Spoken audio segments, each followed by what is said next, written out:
মায়ের পেটের মধ্যে যখন সন্তানের বয়স 25 সপ্তাহ হয়, তখনই সন্তান ওই তার জিহ্বার মাধ্যমে মা যে খানা খায় ওই খানার স্বাদ গ্রহণ করতে পারে। মৃত্যুর আগ পর্যন্ত ওই জিহ্বার স্বাদ গ্রহণ করার ক্ষমতা বিন্দু পরিমাণে কমে যায় না। তুমি কি নিয়ে গবেষণা করলা, কি নিয়ে চিন্তা করলা, নিজেকে নিয়ে একটু চিন্তা করতে পারলা না, নিজেকে নিয়ে একটু গবেষণা করলা না। মুসাফিরের দলে বাবুর পথের প্রতীক আমার ভাইরা, আপনারা বলতে পারেন দুনিয়ার শিক্ষায় বান্দা শিক্ষিত হইয়া তো ওই চাঁদে ভ্রমণ করলো, নবমণ্ডলে ভ্রমণ করলো, কত কিছু গবেষণা বান্দারা করলো, কিন্তু আখিরাতমুখী শিক্ষা, দ্বীনি শিক্ষায় শিক্ষিত হওয়ার পরে আপনারা কি করছেন? আপনারা কি করছেন? এই প্রশ্নের জবাব হলো না। দুনিয়াবি শিক্ষায় শিক্ষিত হইয়া বান্দা কতদূর পর্যন্ত গেছে আর জানো? একজন মাখলুক, সাধারণ মাখলুকের কাছে ভ্রমণ করেছে। আসমানের ওই চন্দ্রটা আল্লাহর সৃষ্টি একটা মাখলুক, ওই নবমণ্ডল ভূমণ্ডল সব কিছু হলো মাখলুক। দুনিয়াবি এই মাখলুকের কাছে ভ্রমণ করেছে।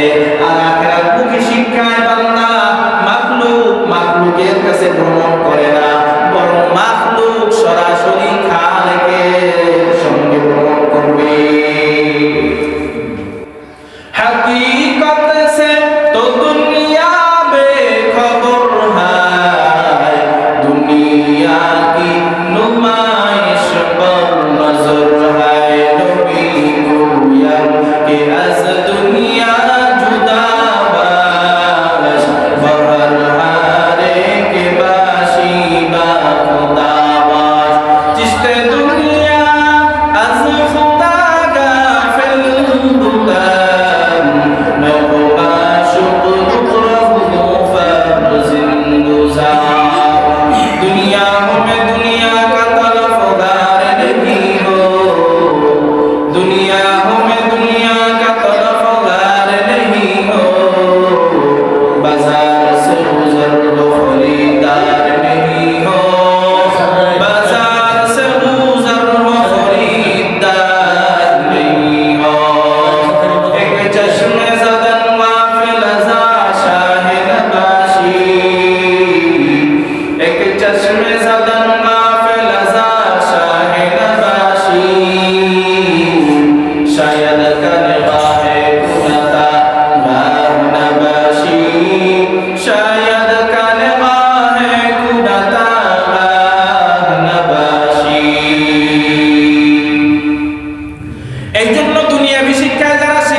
اقرأ باسم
আখিরাতমুখী শিক্ষা এগুলো মানুষের আবিষ্কার না, বরং এগুলো আল্লাহ প্রদত্ত সাজেস্ট করা। যদি দুনিয়ার জাগতিক শিক্ষার দিকে আপনি তাকান, তাহলে চিকিৎসা বিজ্ঞানের আবিষ্কারক আছে, জীববিজ্ঞানের আবিষ্কারক আছে, অন্যান্য যত বিজ্ঞান বলেন, পদার্থ বিজ্ঞান, রসায়ন, এরপরে চিকিৎসা বিজ্ঞান, আরো জীববিজ্ঞান, অন্যান্য বিজ্ঞানের কোনো শেষ নাই। এগুলোর এক একজন আবিষ্কারক আছে, তারা হলো মানুষ। তাদেরকে আল্লাহ তাআলা সৃষ্টি করেছেন। যে রব্বে কারীম আল্লাহ তাআলা ইনসান মানুষদেরকে সৃষ্টি করেছেন, তাদের গবেষণা, তাদের আবিষ্কার মানুষ পড়ে পড়ে পড়ে পড়ে জ্ঞান অর্জন করে এরপরে ডাক্তার হয়, কেউ ইঞ্জিনিয়ার হয়, এরপরে বড় বড় আরো পদের কোনো শেষ নাই। এগুলো মানুষ অর্জন করে, কারণ এগুলো অর্জন করলে দুনিয়ায় সম্মান পাওয়া যায়, ইজ্জত পাওয়া যায়, নগদ টাকা পয়সা কামাই করা যায়। ডাক্তার হলে লেখাপড়া করে কষ্ট করে ডাক্তার হয়েছে, এরপরে নগদ অর্থ হাতে ধরা যায়।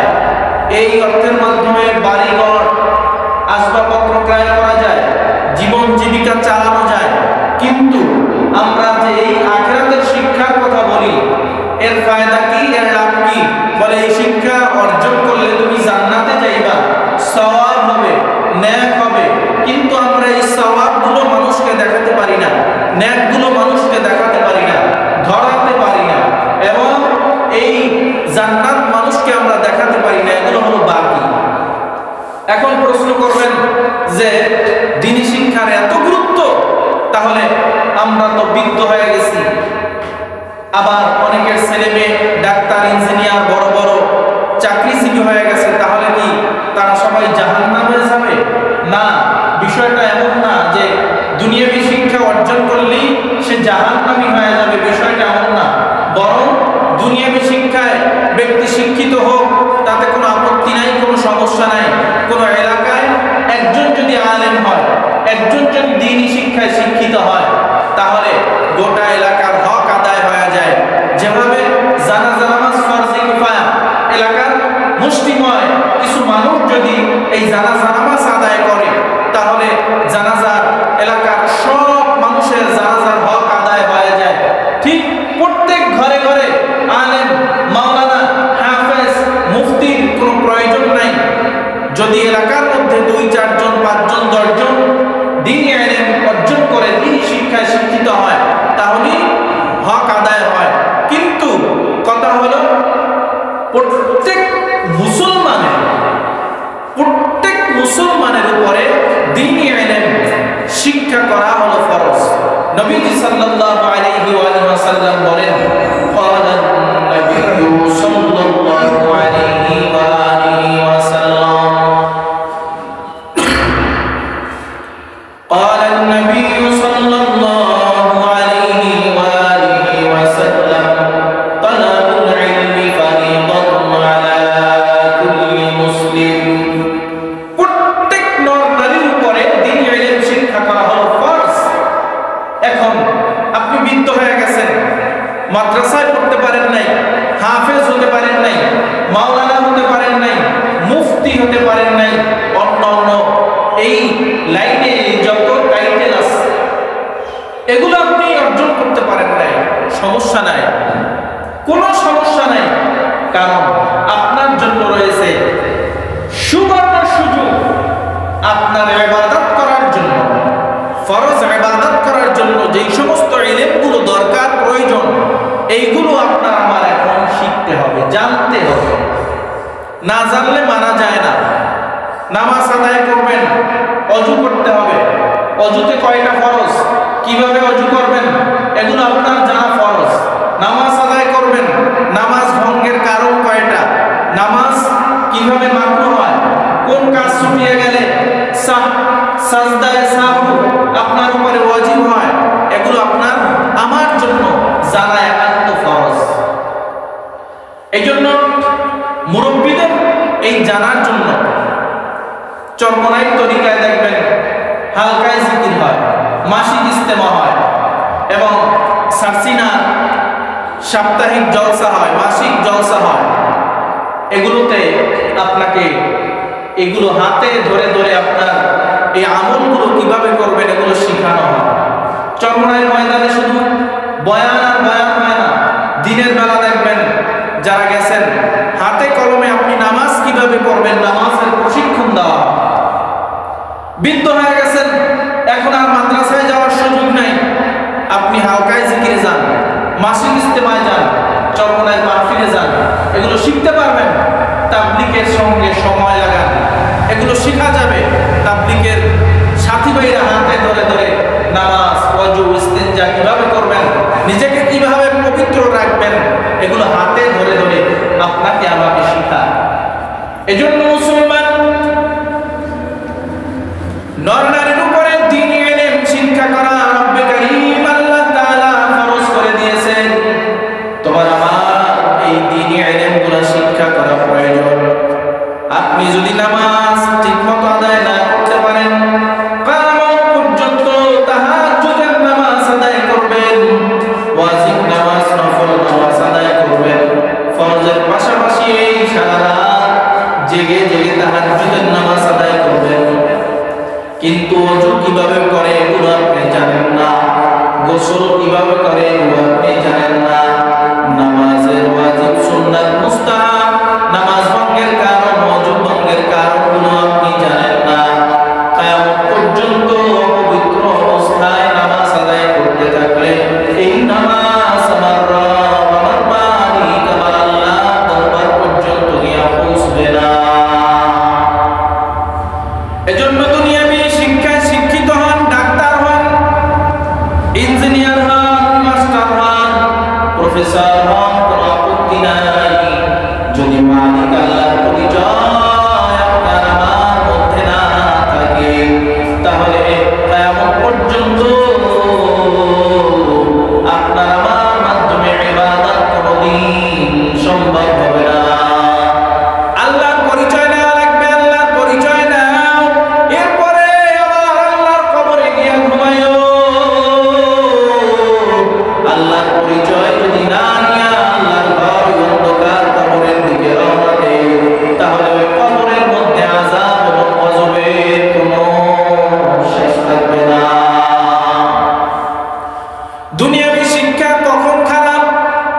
ওই ব্যক্তির মধ্যে আখিরাতমুখী শিক্ষা, দ্বীনি শিক্ষা যদি না থাকে, দ্বীনি শিক্ষায় বান্দা যখন শিক্ষিত না হয়, তখন দেখবেন আল্লাহর সৃষ্টি একটা মাখলুক, গরুর পায়খানা, গরুর গোবর, কুকুরের গোবর, কুকুরের পায়খানা নিয়ে মানুষ গবেষণা করে, মানুষ চিন্তা করে, কিন্তু মানুষ নিজেকে নিয়ে কখনো চিন্তা করে না। অমুকে বড় গবেষক, কি নিয়ে গবেষণা করছে? গরুর পায়খানার মধ্যে কি কি ভিটামিন আছে, গরুর পায়খানার মধ্যে কি কি আছে, এগুলো নিয়ে গবেষণা করছে, কিন্তু নিজেকে নিয়ে এই বান্দা কখনো গবেষণা করে না। অনেক বড় গবেষক হয়ে গেছে, আল্লাহর মাখলুক, আল্লাহর সৃষ্টি নিয়ে বান্দা কখনো গবেষণা করে নাই। আল্লাহ তাআলা আমাকে কিভাবে বাঁচায় রাখলো, আল্লাহ তাআলা আমার মুখের মধ্যে একটা জিহ্বা দিল, এই জিহ্বার মাধ্যমে আমি কত স্বাদ গ্রহণ করি। দুনিয়ার চিকিৎসা বিজ্ঞান বলে সন্তান মায়ের পেটের মধ্যে যখন 25 সপ্তাহ অতিক্রম করে, 40 সপ্তাহ পর সন্তান জন্মগ্রহণ করে, মায়ের পেটের মধ্যে যখন সন্তানের বয়স 25 সপ্তাহ হয়, তখনই সন্তান ওই তার জিহ্বার মাধ্যমে মা যে খানা খায় ওই খানার স্বাদ গ্রহণ করতে পারে। মৃত্যুর আগ পর্যন্ত ওই জিহ্বার স্বাদ গ্রহণ করার ক্ষমতা বিন্দু পরিমাণে কমে যায় না। তুমি কি নিয়ে গবেষণা করলা, কি নিয়ে চিন্তা করলা, নিজেকে নিয়ে একটু চিন্তা করতে পারলা না, নিজেকে নিয়ে একটু গবেষণা করলা না। মুসাফিরের দলে বাবুর পথের প্রতীক আমার ভাইরা, আপনারা বলতে পারেন দুনিয়ার শিক্ষায় বান্দা শিক্ষিত হইয়া তো ওই চাঁদে ভ্রমণ করলো, নবমণ্ডলে ভ্রমণ করলো, কত কিছু গবেষণা কইরা বের করলো, কত কিছু গবেষণা বান্দারা করলো, কিন্তু আখিরাতমুখী শিক্ষা, দ্বীনি শিক্ষায় শিক্ষিত হওয়ার পরে আপনারা কি করছেন? আপনারা কি করছেন? এই প্রশ্নের জবাব হলো গোলাম, দুনিয়াবি শিক্ষায় শিক্ষিত হইয়া বান্দা কতদূর পর্যন্ত গেছে আর জানো? একজন মাখলুক, সাধারণ মাখলুকের কাছে ভ্রমণ করেছে। আসমানের ওই চন্দ্রটা আল্লাহর সৃষ্টি একটা মাখলুক, ওই নবমণ্ডল ভূমণ্ডল সব কিছু হলো মাখলুক। দুনিয়াবি এই মাখলুকের কাছে ভ্রমণ করেছে। আর আখিরাতমুখী শিক্ষায় বান্দা মাখলুকের কাছে ভ্রমণ করে না, বরং মাখলুক সরাসরি খালেকের সঙ্গে ভ্রমণ করবে। দুনিয়াবি শিক্ষায় শিক্ষিত হয় তো মাখলুকের পরিচয় পাইছে। কি হইছে? চাঁদে গেছে, তাতে কি হইছে? এটা আল্লাহর সৃষ্টি, মানুষ হয়ে তুমিও আল্লাহর সৃষ্টি। আর আখিরাতমুখী শিক্ষা, দ্বীনি শিক্ষায় বান্দা তুমি যদি শিক্ষিত হও, তাহলে মাখলুকের কাছে ভ্রমণ করবে না, মাখলুককে চিনবে না। মাখলুক সরাসরি তার খালেক, তার মালিক আল্লাহ তাআলাকে চিনবে। हकीकत से तो दुनिया बेखबर है, दुनिया की नुमाइश पर नजर है। नबी गोयम के अज़ दुनिया जुदा बाश, बहर हारे के बाशी बा खुदा बाश। चिश्ते दुनिया अज़ खुदा गाफिल बुदा,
সন্তানকে যদি মা বাবা ছোটবেলায় শৈশবে দ্বীনি শিক্ষা দেয়, তাহলে ওই সন্তান বড় হয়ে মা বাবার খেদমত করে। দ্বীনি শিক্ষায় প্রাথমিক শিক্ষাটা আপনি দেন, মক্তবে পাঠান, কিন্তু মক্তবে তো আমরা পাঠাতেই চাই না, কোরআনুল কারীম শিখাতে চাই না, বরং কেন অমুক জায়গায় প্রাইভেট পড়ে 8টায় 9টায় 10টায়, এরপরে স্কুল, এরপরে কোন সময় সেপারা কোরআন শরীফ পড়বে এই সময় আছে, এই শিক্ষায় আমরা শিক্ষিত করতে চাই না, এটা থেকে আমরা বিমুখ। তাহলে বড় হইয়া আপনার সন্তান কেমনে আপনাকে সম্মান করবে আর শ্রদ্ধা করবে? ছোটবেলায় সন্তানকে শিখায়, মুসলমানের সন্তান কিন্তু শৈশবে ছোটবেলায় শিখায় কাপু যাই টাটা বাই বাই, যেটা খ্রিস্টান এই টাটা বাই বাই এটা সন্তানকে শিখালেন, এর পরিবর্তে শিখান আসসালামু আলাইকুম, বিদায়ের সময় সালাম দেন, ফি আমানিল্লাহ শিখান। এটা মুসলমানের ভাষা হবে, সন্তান ভালো হবে। আবার অতি শিক্ষিত যারা, এরা আবার কোন কথা বললে, প্রশ্ন করলে কয় ওএমজি, কত ভাব দেখায়, কত বড় শিক্ষিত। ওএমজি ফুল মিনিং কি? ও মাই গড, ও মাই গড। আমরা কি আল্লাহকে গড বলি না আল্লাহ বলি? আল্লাহ বলি না, গড বলে কারা? খ্রিস্টানরা। তাহলে আমরা কি খ্রিস্টান? খ্রিস্টানদের মতাবলম্বী, খ্রিস্টানদের মতাদর্শ কি আমরা গ্রহণ করেছি? আমরা কি আল্লাহকে আল্লাহ মনে করি নাকি গড মনে করি? আল্লাহ তো আল্লাহ, আল্লাহ থেকে আর সুন্দর নাম কি হতে পারে? বেশি শিক্ষিত দেখাইয়া ভাবতে ও এমজি কি কর, ছেলে বড় শিক্ষিত হয়ে গেছে, ও মাই গড। এটা কোন মুসলমানের মুখের ভাষা হতে পারে না।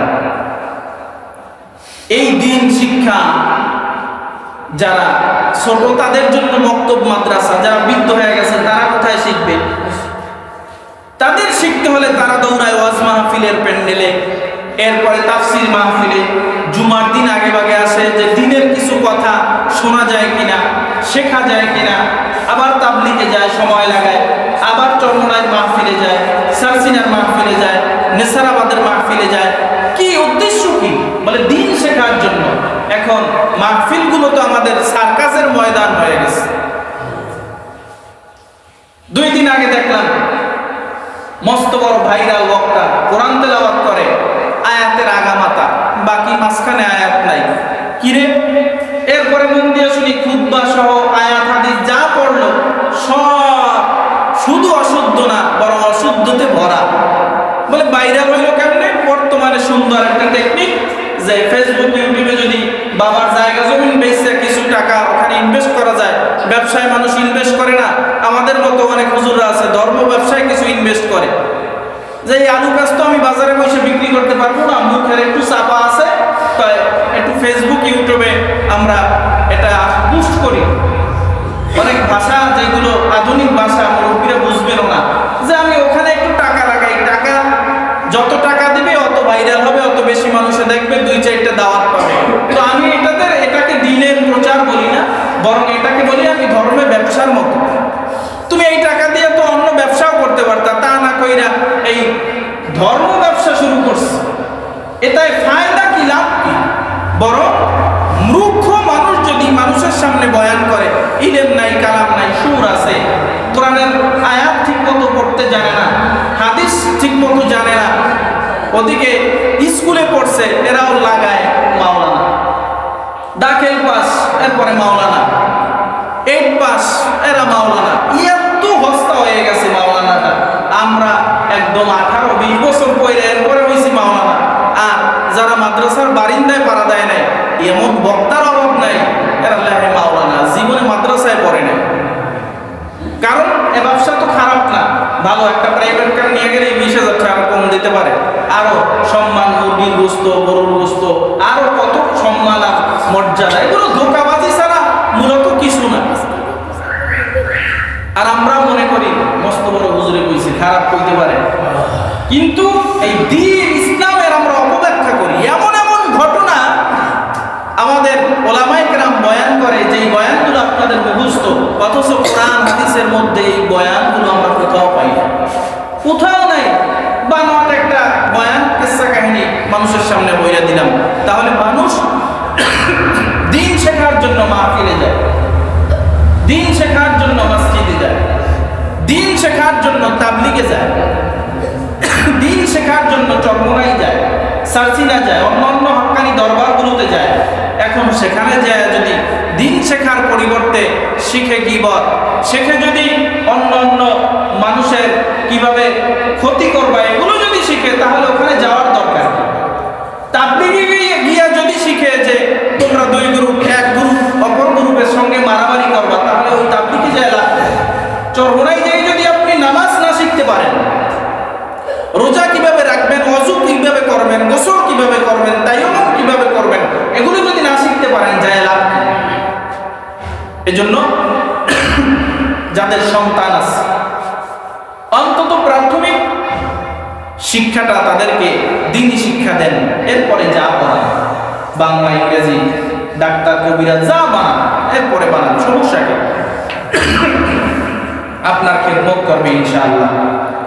আর আমরাও চেষ্টা করি, আমাদের অনেকের সূরা ফাতিহা শুদ্ধ না, সূরা ফাতিহা অন্যান্য কমপক্ষে 4টা সূরা তো শুদ্ধ আমার লাগে। অজুর মাসাইল, গোসলের মাসাইল এগুলো আমরা শেখার চেষ্টা করি। বর্তমানে মোবাইলে সার্চ দিলেই আপনি সবচেয়ে খারাপ এমন না, অনেক সঠিক তথ্য পান যে অজু আপনি কিভাবে করবেন, অজুতে কত খরচ, গোসলে কত খরচ, নামাজ আদায়ের সঠিক পদ্ধতি সব সেখানেও পান, কিন্তু আমরা ওই কাজে তো ব্যবহার করি না। শয়তান মোটে ওদিক যাইতেই দেয় না, মোবাইল ধরলেই দেখো গান বাজনা যা আছে অন্য দেখো, কি ওয়াজ মাহফিল দেখে, আজকে ইসলামিক অমুক দেখে, সব ভণ্ডামি। প্রথম অনেকে যদিও ঢোকে, পরে শয়তান আবার অন্যদিকে নিয়ে যায়। এই জন্য এগুলো শেখার আমরা চেষ্টা করি। জানা যায়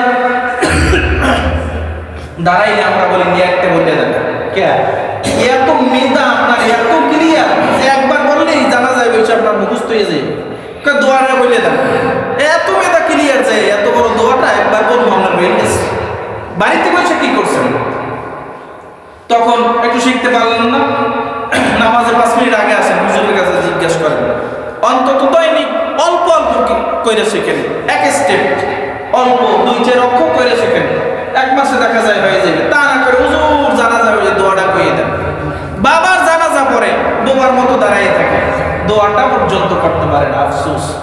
এজন্য এগুলো শেখার চেষ্টা করি, এগুলোই হলো দ্বীনি ইলম, দ্বীনি জ্ঞান। আল্লাহ তাআলা তৌফিক দান করুন, আমিন। আসসালামু আলাইকুম। তারা সুন্নাত পড়েন।